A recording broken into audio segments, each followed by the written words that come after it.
Jutire Akhaj চেনেললৈ মই পুনৰ আপোনালোকক আদৰণি জনাইছোঁ।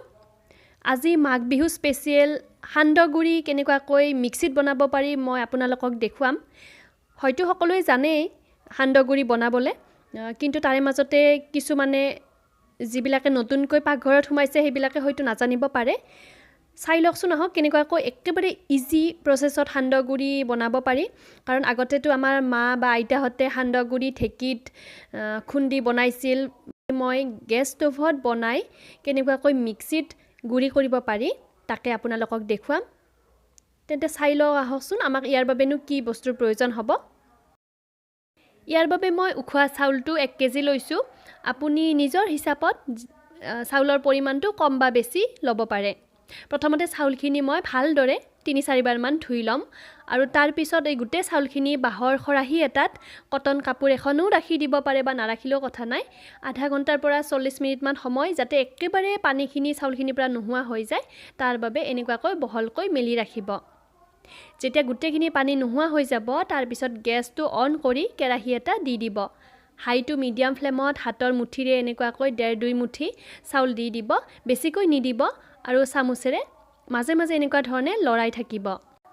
প্ৰথমবাৰ কেৰাহীত দিওঁতে চাউলখিনি ফুটোতে অকণমান টাইম লয়, তাৰে পিছৰ পৰা কম টাইমতে ফুটিব আৰম্ভ কৰে। যেতিয়া 3-4 মিনিটমান হৈ যাব তাৰ পিছত আপুনি মন কৰিব যে চাউলখিনি ফুটিব লৈছে আৰু যেতিয়া বেছিকৈ ফুটিব ল'ব তেতিয়া দেখিব ৰঙচুৱা পৰিব চাউলখিনি, লগতে এটা বহুত ধুনীয়া গোন্ধ ওলাব চাউল ভাজি থকাৰ পৰা। আৰু তেতিয়া আপুনি গম পাব 7-8 মিনিট হৈ যোৱাৰ পিছতে এইখিনি হৈ গৈছে আৰু বেলেগ পাত্ৰ এটাত সেই ভাজি লোৱা চাউলখিনি উলিয়াই ৰাখিব।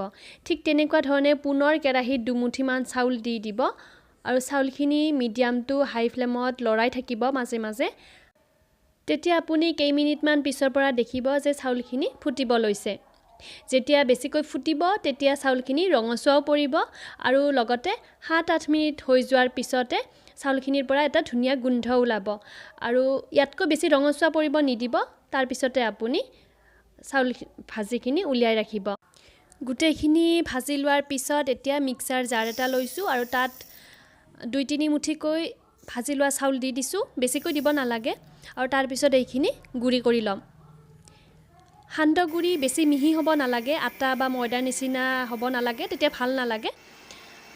4-5 ছেকেণ্ডমান ঘূৰাই দিয়াৰ পিছত এবাৰ আপুনি চেক কৰি চাব, কেতিয়াবা হৈ যায় আৰু যদি ভালদৰে হোৱা নাই বেছিকৈ ডাঙৰ ডাঙৰ হৈ আছে তেতিয়াহ'লে আকৌ এবাৰ চামুচেৰে লৰাই 3-4 ছেকেণ্ডমান ঘূৰাই দিব। এনেকুৱাকৈ গোটেই ভাজি লোৱা চাউলখিনিৰ পৰা আপুনি সান্দহ গুৰি বনাই ল'ব।